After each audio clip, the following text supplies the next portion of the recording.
Batam, Tanjung Priok ini bisa menggeser Singapura untuk pelabuhan hub ke seluruh dunia.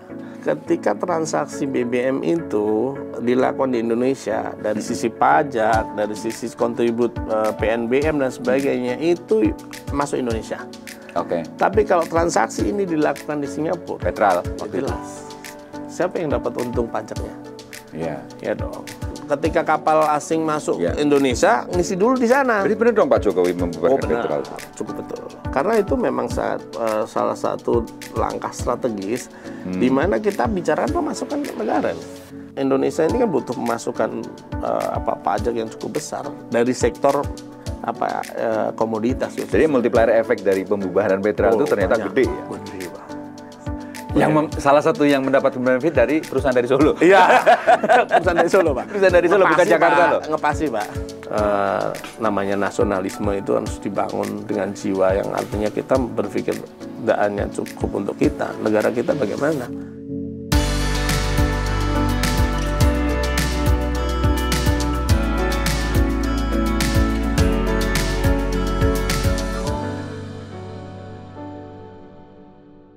Assalamualaikum warahmatullahi wabarakatuh, Sobat Indonesia. Kabar baik untuk kita semua. Ketemu lagi dengan saya, Arif Budi Susilo dari Expose Indonesia.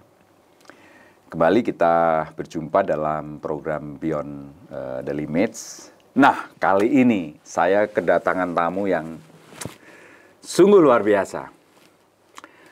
Pak Aris Nuryanto, betul ya? Betul, Pak. Saya sapa Pak Aris, Chief AR. Iya. Ini sahabat yang luar biasa di Solo. Siap.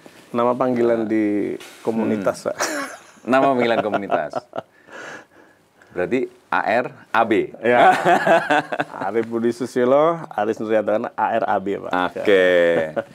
Chief AR ini adalah Direktur Pemasaran atau kalau saya boleh sebut CMO, Chief Marketing Officer PT SHA Solo. Betul. Nah, kabar selalu oke kan? Selalu semangat, selalu oke, selalu sehat, Pak. Selalu ada yang baru. Nah, itu yang paling penting, selalu ada yang baru. Top pokoknya. Ya. Nah, kita berbincang mengenai SHA Solo dan bagaimana SHA ini dari 2013 sampai hari ini sangat amazing gitu ya. Kalau kita ngelihat sebuah perusahaan yang berbasis di Solo, pertumbuhannya luar biasa dan menjadi the largest top ya. Bukan tank top ya. Tank top lain, Pak. Tapi memang top dari perusahaan distributor energi under Pertamina di Indonesia dan basisnya di Solo. Nah. Siap. Ya mungkin agak aneh sih, Pak. Sebenarnya kalau dibilang perusahaan-perusahaan BBM atau energi kebanyakan semua beroperasi di Jakarta. Ya. Semua yang the largest di Indonesia ini yang di Solo gitu. Nah, ini memang sangat berbeda. Cuman memang karena salah satu pertama kali yang mendasari ini karena kecintaan kita terhadap kota Solo ya. Kota Solo ini sangat segitu cintanya sama Solo. Iya. Makanya semua grup kita namanya Solo. Gitu Solo ya, ada Solonya itu. Ada jadi SHA Solo itu. Jadi macam mana perusahaan kita ada Solo Translogistik, ada Solo Abadi Teknik, kemudian semua ada Solonya. Jadi Solo Trans Energi. Jadi memang saking cintanya sama Solo, kita pakai label Solo, begitu Pak. Dari Solo untuk Indonesia. Ya. Nah, boleh cerita SHA itu apa sih sebenarnya? SHA itu sebenarnya kita awalnya dulunya perusahaan keluarga. Kita dulu bergerak di transporternya Pertamina ya. Jadi artinya dulu kita nggak punya konsep. Memang karena perusahaan keluarga ya jalan aja ya. Kita ngangkut minyak Pertamina, ngangkut semua produk Pertamina ya pasti untung lah Pak ya itu. Tapi memang belum by design. Di 2013 ya saat itu owner memang pertama kali ajak saya. Dulu saya kebetulan kan memang pernah ada sedikit pengalaman di industri hilir perminyakan, tapi di hulu. Di hulu ya, bukan hilir ya. Ya, dulu saya pernah di Chevron, itu perusahaan Amerika, dan di Duri Riau sana. Setelah saya pulang, kebetulan keluarga juga orang Solo lah, diajaklah saya Pak Aryo ini untuk ini dong perusahaan ini mau kita rombak nih. Oke. Ada gambaran nggak, mau gabung nggak? Nah di situ saya mulai mikir, wah ini saya nggak punya pengalaman nih industri hilir. Tapi kayaknya menarik karena solonya nih, karena pulang Solo. Nah, Balik Solo. Balik Solo. Jadi saya akhirnya tertarik, udahlah pikir belakangan. Yeah. Udah saya akhirnya. Itu berapa tahun di Duri? Saya 3 tahun di Duri, terus kemudian setelah itu saya balik Jakarta lagi, sempat di kantor hukum. Akhirnya yaitu karena diajak Pak Aryo, balik Solo aja lah. Nah, di sini poinnya. Poinnya kenapa begitu kata Solo ini sangat melekat juga di hati saya. Jadi, wah ini menarik nih tantangannya. Kalau di Solo nih. Nah, mulailah di situ saya bikin sedikit konsep. Saya cerita ke Pertamina. Coba deh ini transporter ini kita rubah deh. Kita ngejual itu juga by konsep. Saya buatlah itu proposal cuma 7 lembar, saya ingat sekali itu 7 lembar. Saya presentasi di Pertamina. Walhasil oke lah. Oh, kita ngomong lah, pokoknya saya asal ngomong saat itu sama Pertamina. Jujur aja itu saya masih belum paham bener ini ngejual minyak ini bagaimana. Akhirnya Pertamina saat itu, oke, kamu saya kasih kesempatan 3 bulan. You bisa buktikan nggak konsep kamu itu bisa berjalan untuk Pertamina. Tantangan saya saat itu saya terima. Nah, oleh Menrek, saya saat itu pulang dengan Pak Aryo dengan target penjualan harus 1.500.000 liter per bulan. Saat itu saya padahal cuma baru punya 4 armada. Saya pulang, saya ngomong sama owner saya itu, ini gimana kita ngejual? Saya juga nggak ngerti lah kalau ngomongnya gimana gitu. Jadi kita ini itu datang ke Medan Baru tanpa tahu harus ngapain. Tanpa tahu harus ngapain. Pak, ada data. Ada data. Saya cuman karena nekat bener itu, iya. bonek. iya. Makanya kan kalau namanya istilahnya kita kalau dibilang itu bonek ini juga, tapi ya jangan ngawur sih, walaupun kita kecintaan Solo inilah menjadi dasar kenapa saya berani jadi bonek saat itu. Jadi akhirnya ya ternyata bantuan dari Yang Maha Kuasa datangnya ketika itu ada proyek tol Pejagan Kertosono oleh Waskita Karya saat itu. Oke. Ya, yang kedua ada pembangunan pabrik semen Indonesia di Rembang. Itu jackpot saya, Pak. Wah, saya bingung saya datang, nah ini yang paling gede. Baru saya nyari data itu. Jadi begitu Pertamina sudah nantang saya 1 juta, baru cari data, Pak. Cari peluang. Jadi memang nekat betul. Cak nekat tenan itu. Nekat. Jadi saya bilang owner, saya minta dibelikan armada 20 unit baru. Saya bilang, owner, saya minta yang high class. Kenapa begitu? Ya kita menjual harus yang beda. Kalau dulu orang jual minyak kayak tangki air ya orang diterima aja. Mungkin ada minyak yang irek, ngoplos apa nggak ngerti. Tapi saya mau eksklusif karena ini berbeda. Karena saya lihat itu menjadi diferensiasi. Oh iya, karena kan seperti kita lihat di Jepang ya. Orang ini sama-sama jualan kue mochi, tapi kemasannya lain, hasilnya lain. Iya. Nah, artinya di sini kan kemasan itu menentukan salah satu poin atau salah satu faktor orang tuh ngelihat bisa menarik untuk sales. Karena pertama kali yang saya pelajari adalah sales dulu nih. Sebelum strategi saya bicara pokoknya saya bisa ngejual. Akhirnya saya kuncinya satu kemasan ini. Saya kita dandanin semua pokoknya. Semua armadanya first class. Memang utang itu. Berdarah-darah juga. Utangnya banyak satu. Risk appetite-nya udah dari awal ya. Dari awal kencang. Pressure terus. Jadi selama 9 tahun saya berdiri itu dari awal sudah pressure terus. Tapi karena memang mental si owner ini juga pembalap, jadi dia memang pembalap jalanan maksudnya, bukan balap resmi. Jadi untuk dari sisi adrenalinnya itu juga terpacu. Oke, saya ACC, kamu jalani. Wow. Akhirnya di situ kita permintaan armada high class, ACC first class, ACC semua. Ya. Karena modal ada. Modal ada, utang. Modal trust kan. Iya. Kan kalau orang nggak dapat trust nggak mungkin dibiayai oleh pihak lain. Nggak bisa. Memang saat itu sudah berjalan karena sudah jadi transporter Pertamina cukup lama. Ya, oke. Ketika saya udah dealing dengan Waskita, dengan si Semen Indonesia ya dulu Semen Gresik. Disitulah saya jackpot. Udah peningkatan naik. 3 bulan ini melebihi expect. Jadi penjualan saya saat itu saya ingat betul 2.000 kiloliter per bulan selama 3 bulan itu. Datang kita Pertamina. Karena kita nagih janji 3 bulan di atas 1.500 atau 1 juta liter minyak bisa laku, kamu saya approve. Datang, wah kok bisa ini SHA?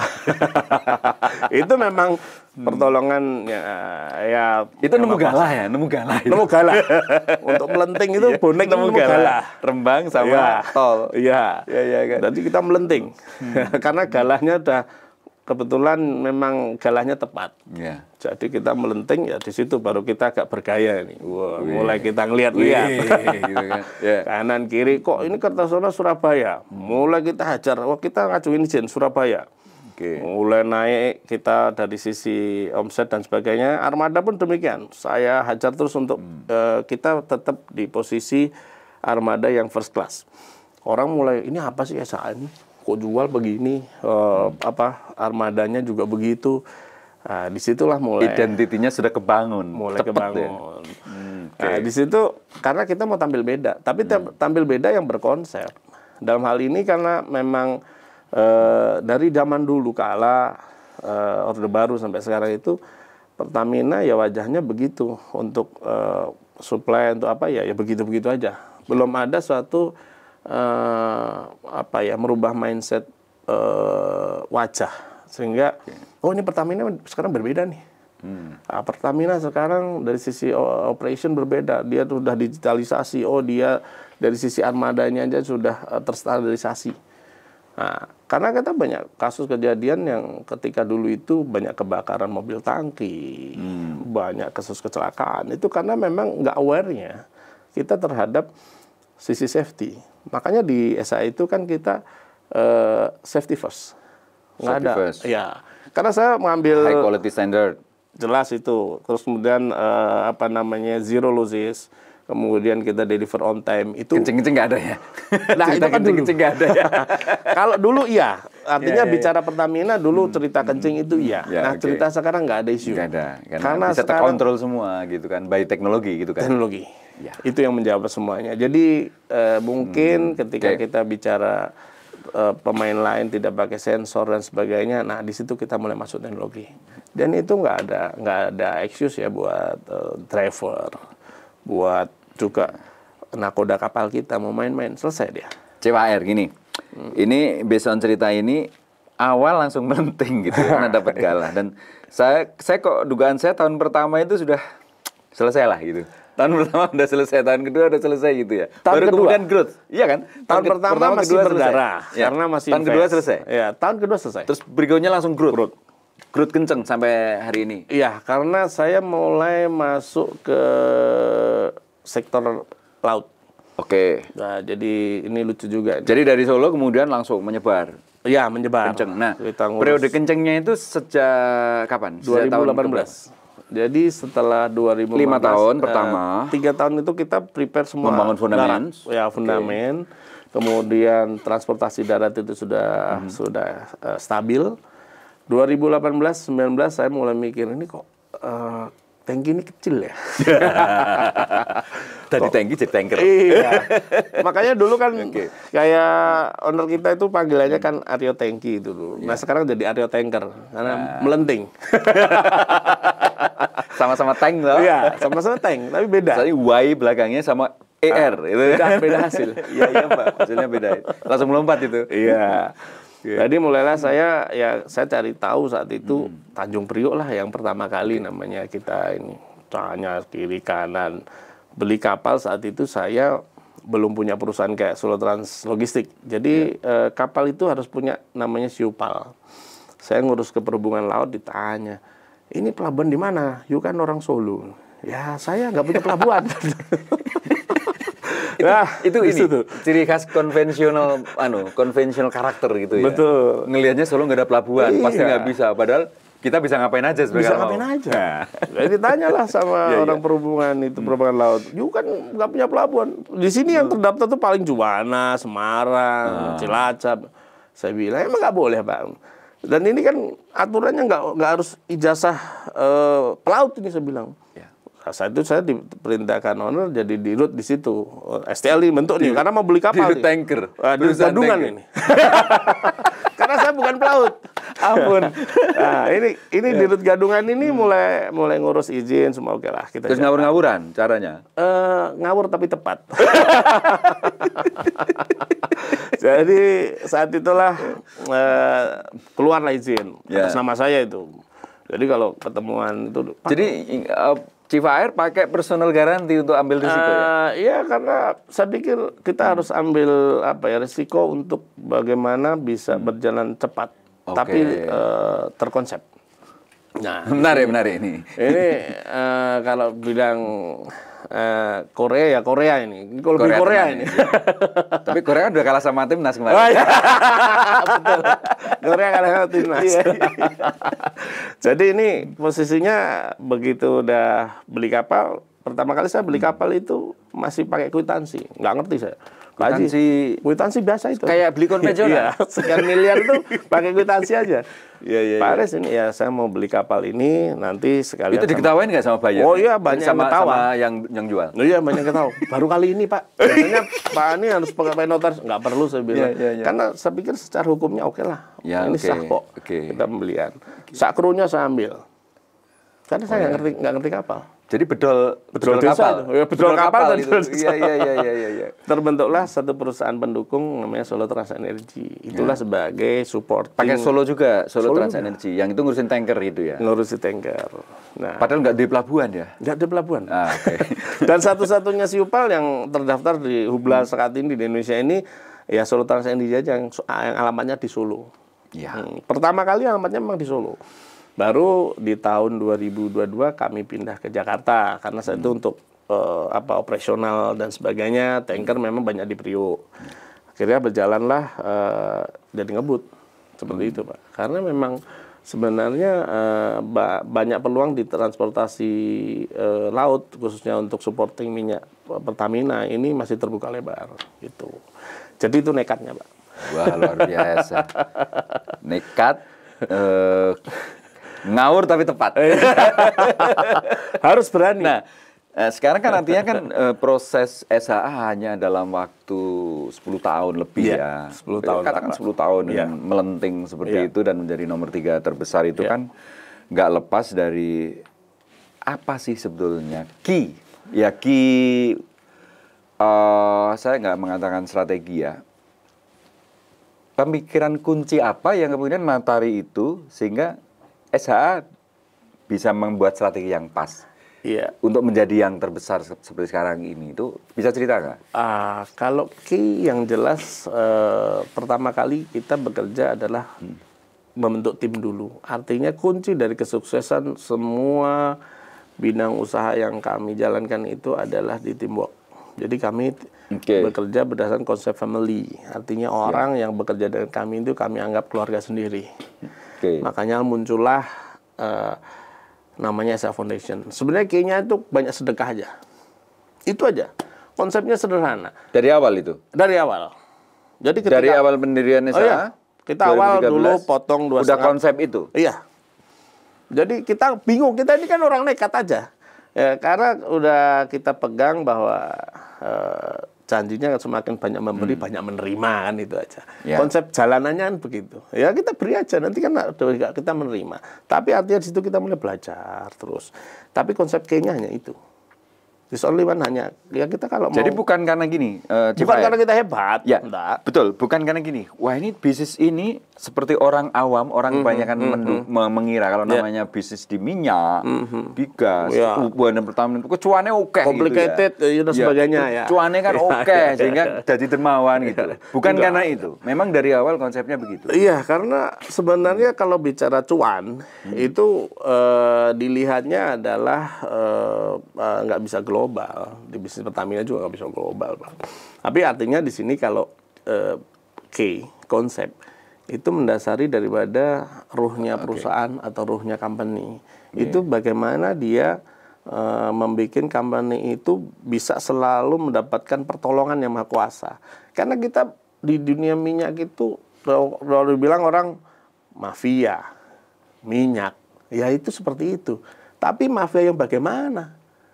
Mafia itu konotasinya positif atau negatif? Itu 10 tahun nggak ngadepin isu itu? Pastinya. Tapi punya jalan keluar ya. Ya, pasti ada way out yang artinya di situ lebih lebih terukur dan memang positioningnya adalah kita mau main di size mana, kita mau main di posisi mana sehingga kita posisinya eksis kan gitu. Karena kalau mengenai masalah ya kembali lagi bahwa intinya konsepnya kita harus sedekah aja. Jadi itu aja. Kombinasi antara bagaimana keahlian teknis profesional dengan ada yang namanya faktor keahlian sosial. Ya, 1% ini bisa sosial itu. Meruntuhkan semuanya kalau kita nggak jalankan ini. Jadi ada kalau mungkin dalam perspektif yang lain, SHA itu menjalankan dua prinsip, kecerdasan profesional, teknikal, sama kecerdasan sosial. Dikombin itu. Betul sekali. Dan itu salah satu kunci keberhasilannya itu. Yes. Nah, oke. Nah, based on landasan itu, kemudian kan SHA jadi seperti ini. Nah, ke depan kira-kira ini kan 10 tahun sudah lewat. 10 tahun pertama. Nah, 10 tahun kedua itu SHA mau jadi seperti apa kira-kira?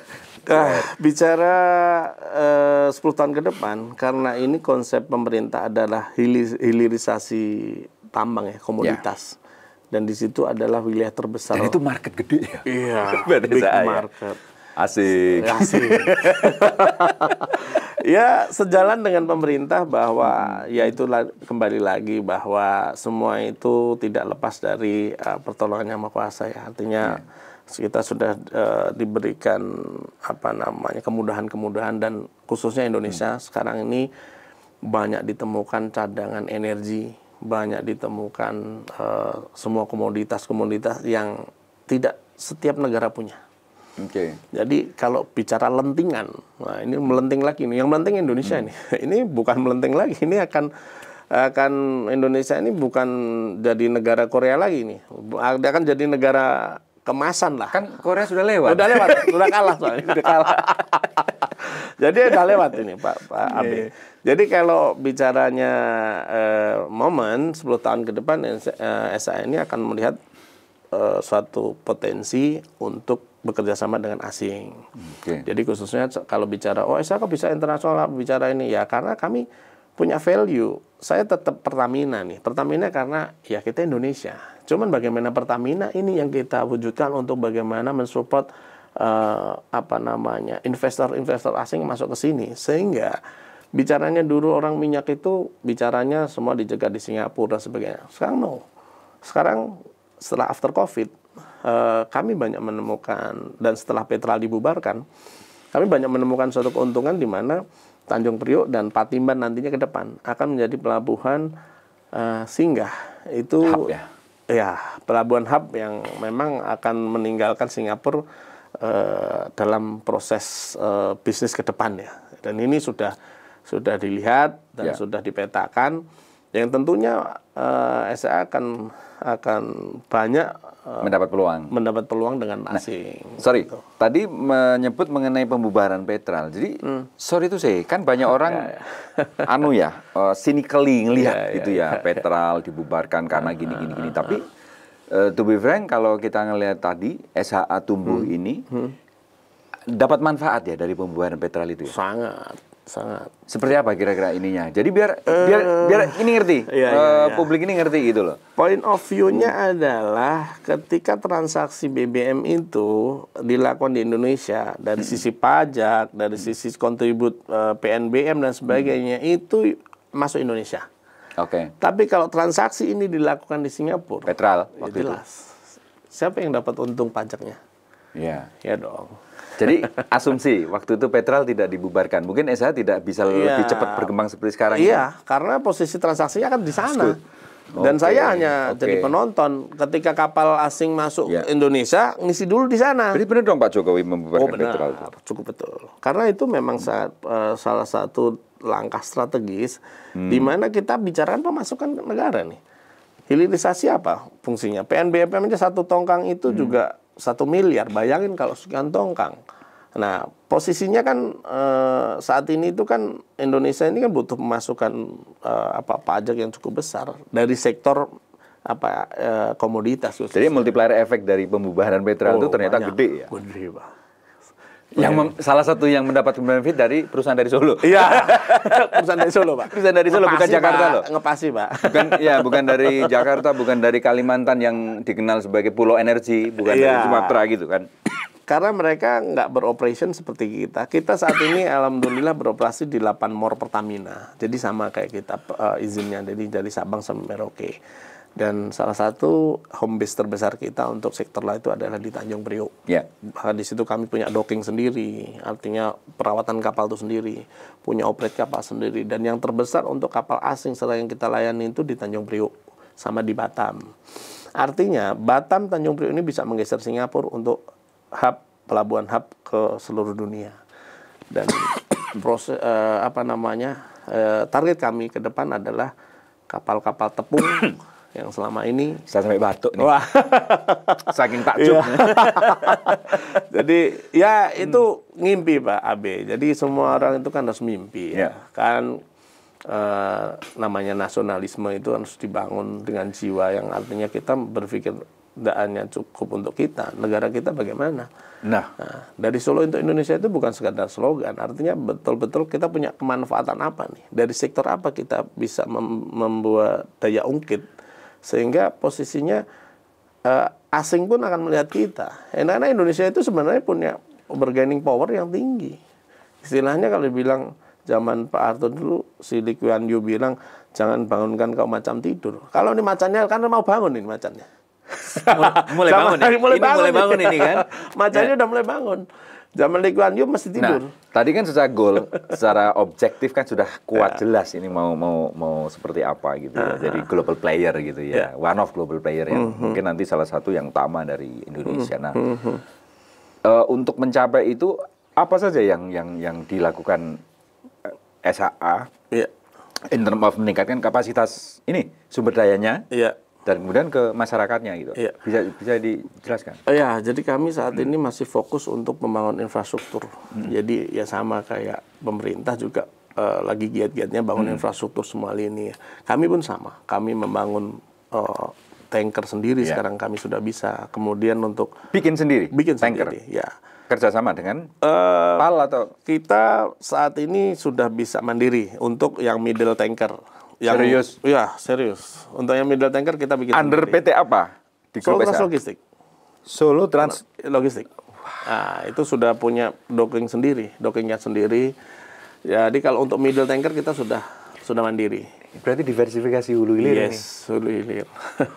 Integrasi vertikal horizontal. Iya, karena kalau nggak begitu, ya kita omong kosong bicara ini sales naik, tapi daya dukung untuk salesnya nggak ada. Nah, yang paling kita benahi karena negara kita itu negara kepulauan. Dari sisi mobil tangki saya nggak ada isu. Artinya ya dari produksi kita ini dan semua udah punya sistem. Baik anak perusahaannya pun udah mendukung. Tapi di sektor laut ini besar sekali.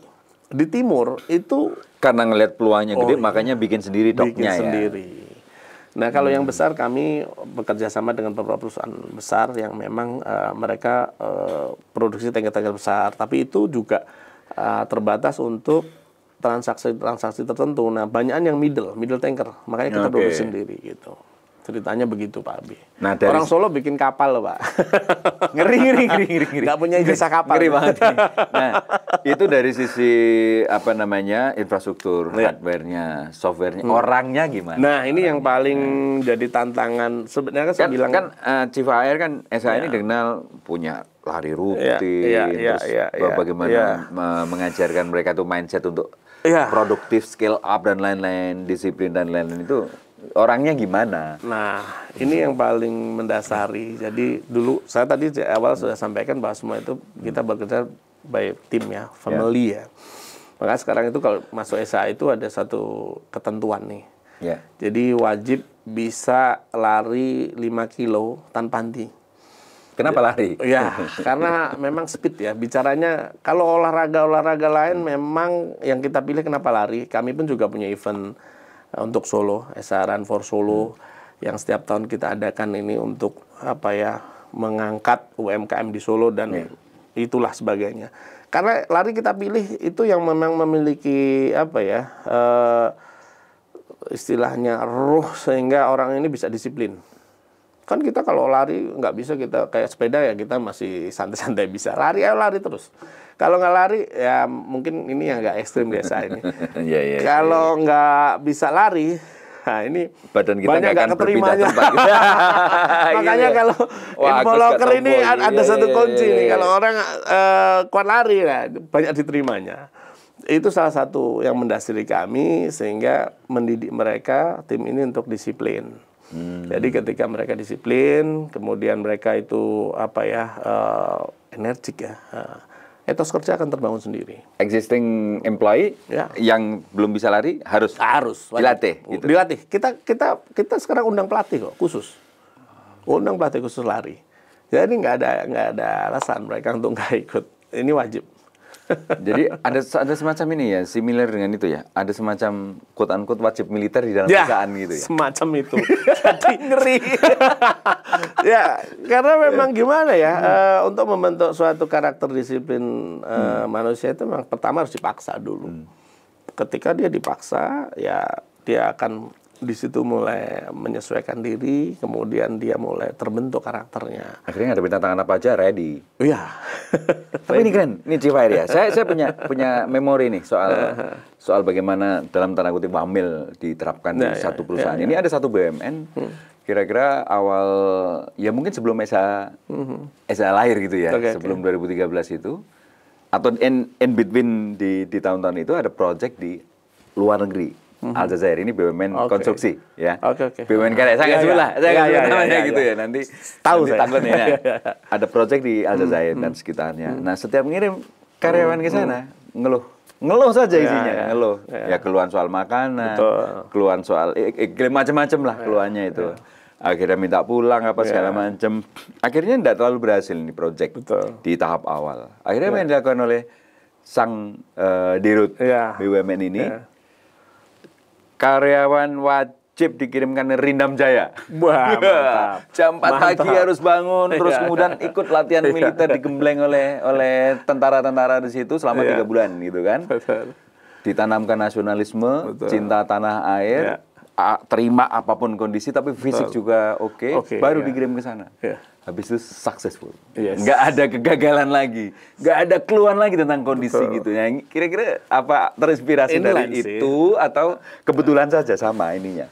Sebenarnya awalnya karena memang BOD di kami itu hobinya semua olahraganya lari. Terus yang kedua kita ngelihat bahwa namanya sehat jasmani dan rohani ini juga harus dilihat mulai dulu dari jasmani dulu.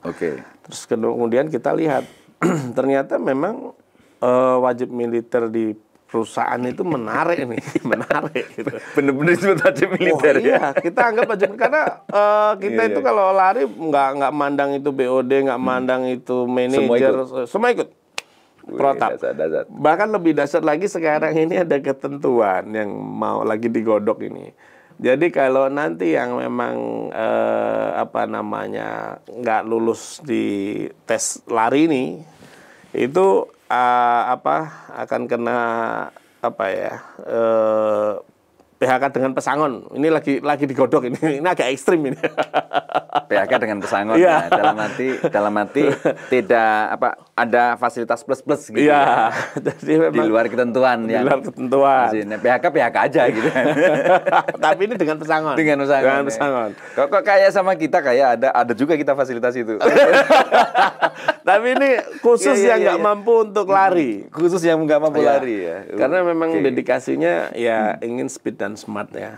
Dari founder kita ingin ayolah semua kita speed semangat nih harus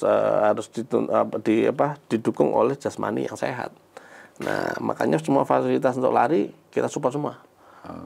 Bahkan kita sering ada undian sepatu juga. Jadi kalau jangan-jangan GM untuk HR-nya atau manajer HR atau direktur SDM-nya dari tentara gitu. Kebetulan kami ambil pelatih Pakai pelatih ya? ya dari WNS. Jadi bukan HR lagi ya, udah human capital ya? Iya, sudah. Jadi memang pengembangannya Keren. ke arah situ. Jadi kenapa itu harus kami tekankan? Karena dalam bisnis itu kan apa ya, dibutuhkan suatu pemikiran inovasi yang mengikuti perkembangan zaman. Itu bisa tumbuh ketika seorang dalam kondisi powerful. Sehat. Kalau nggak sehat berat. Dulu berat badan saya itu berat karena berat ya udah berat. Berat badan saya itu waduh luar biasa karena dulu kan Sekarang lebih sterk, lebih enak, lebih energi. Iya. Saya turun 12 kilo itu karena memang saya paksa dulu. Saya harus bisa ngikutin nih. Oke. Kalau saya bisa beri contoh untuk anak buah saya harus bisa. Nah, saya paksa. Nah, begitu. Ya pertama itu semua dipaksa. Kalau wamil itu nggak dipaksa ya nggak mau. Intinya itu Pak Amin. Dan yang nggak bisa ikut ada fasilitasnya. Ada gitu fasilitasnya. kan. Win-win lah ya. Win-win dong. Solution, Kita gitu kan. win-win. Bahkan itu berlaku untuk semua anak perusahaan. Wah, biasa. semua wajib.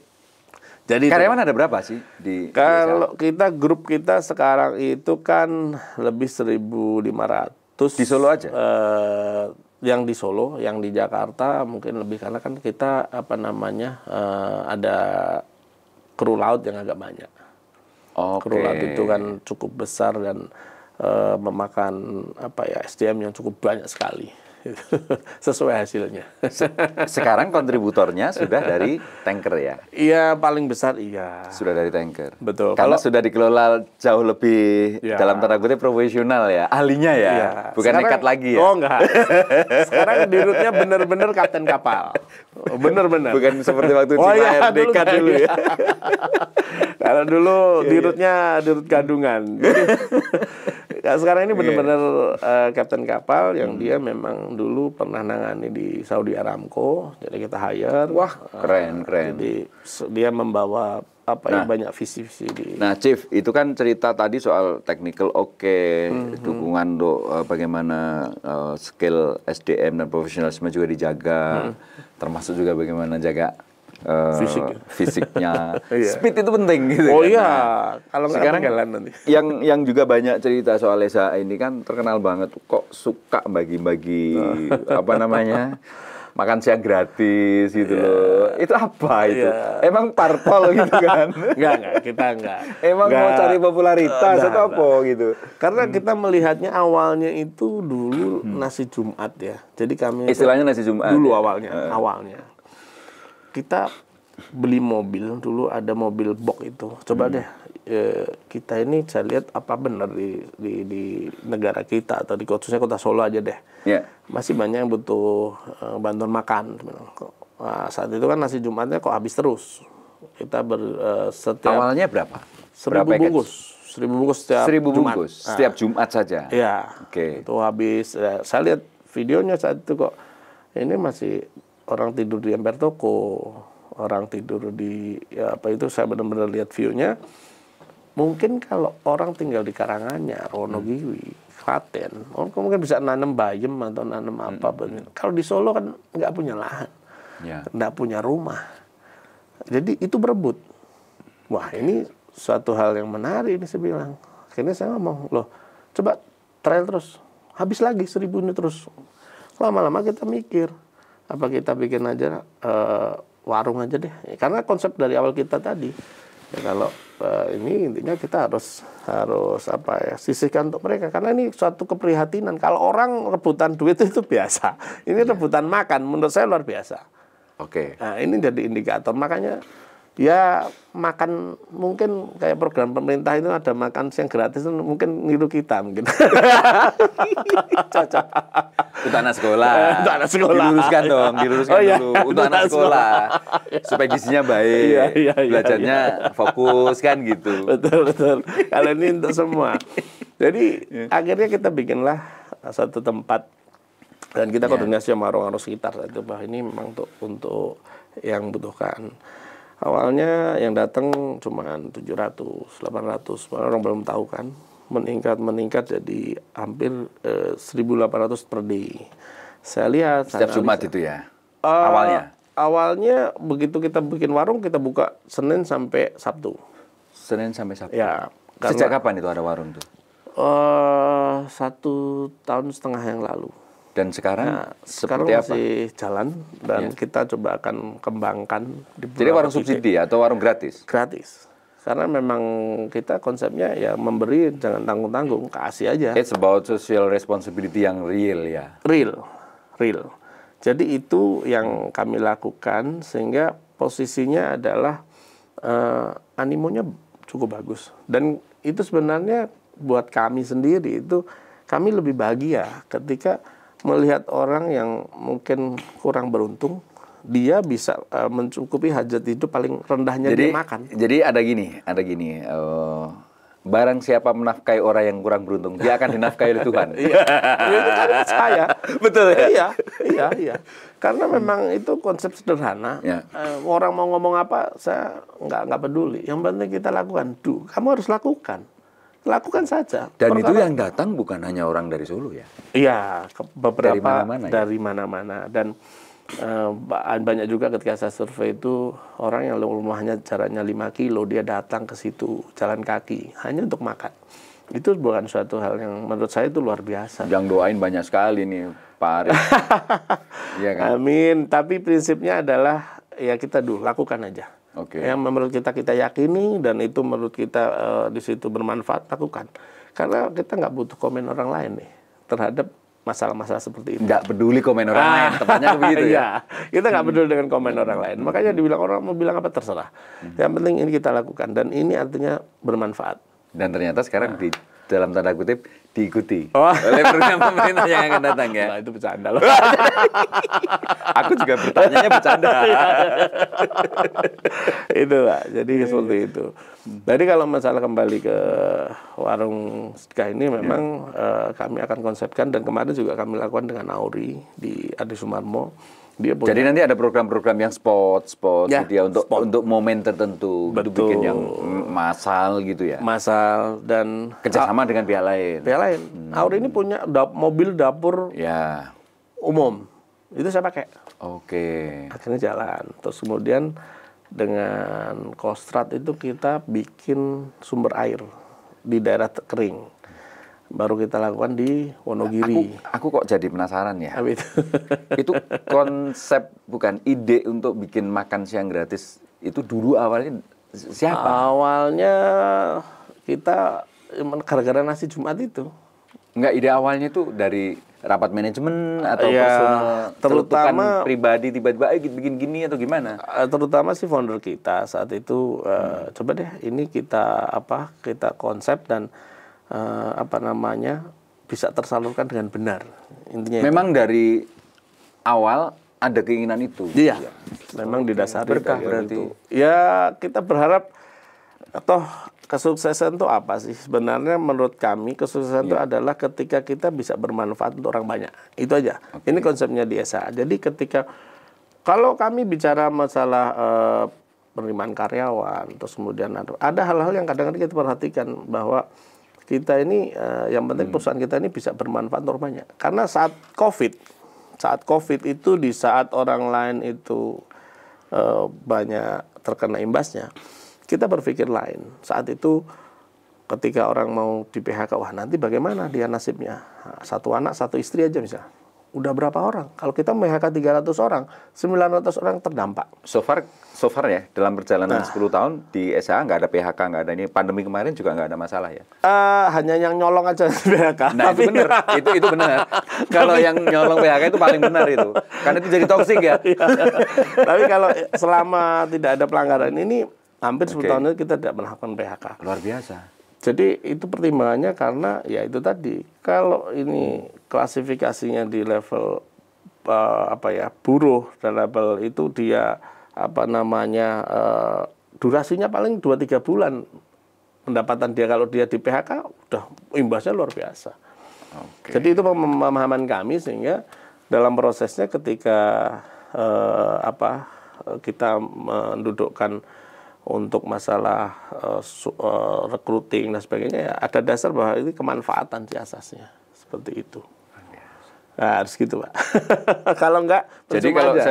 saya boleh ringkes ya, saya boleh ringkes. SHA ini bisa melenting. Ya. Melenting karena dari awal itu menemukan galah yang pas. Iya, Terus betul. mengembangkan bisnis based on dua kecerdasan profesional Iya. teknikal sama kecerdasan sosial. Betul Kombinasi sekali. yang kecerdasan sosialnya menonjol gitu ya.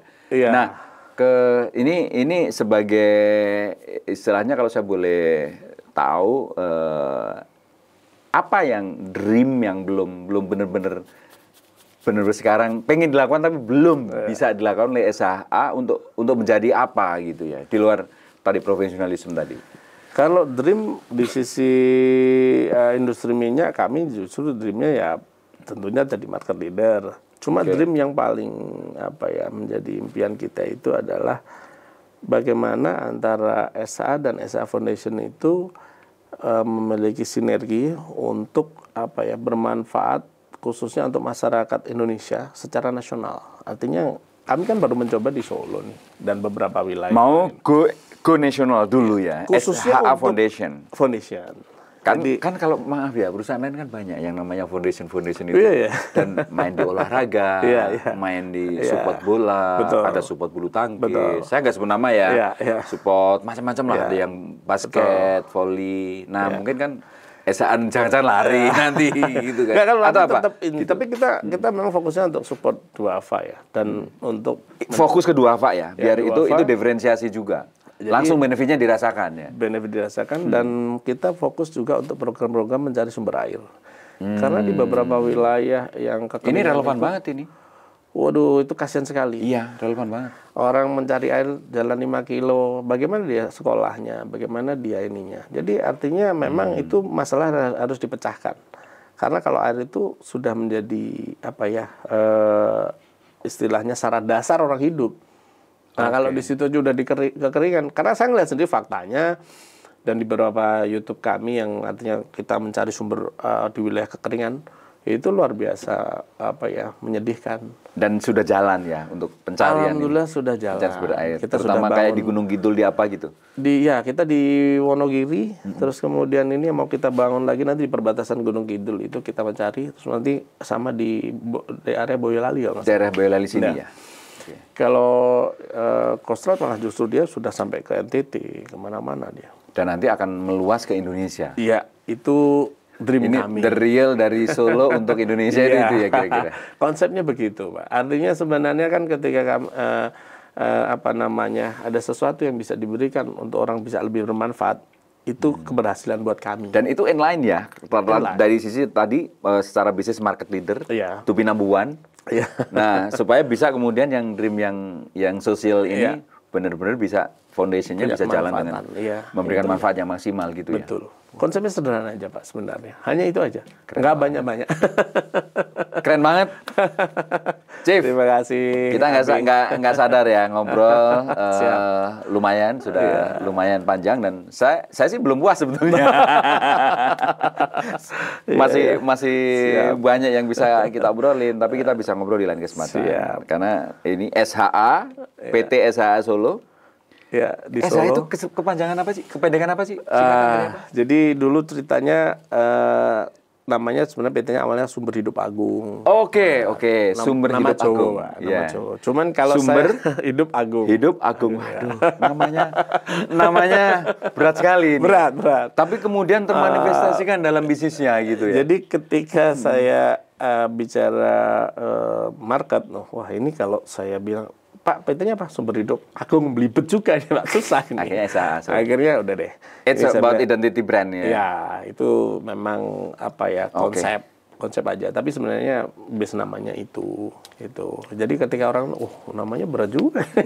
Sumber Hidup Agung SHA Solo dari Solo benar-benar untuk Indonesia dan nanti go internasional gitu ya.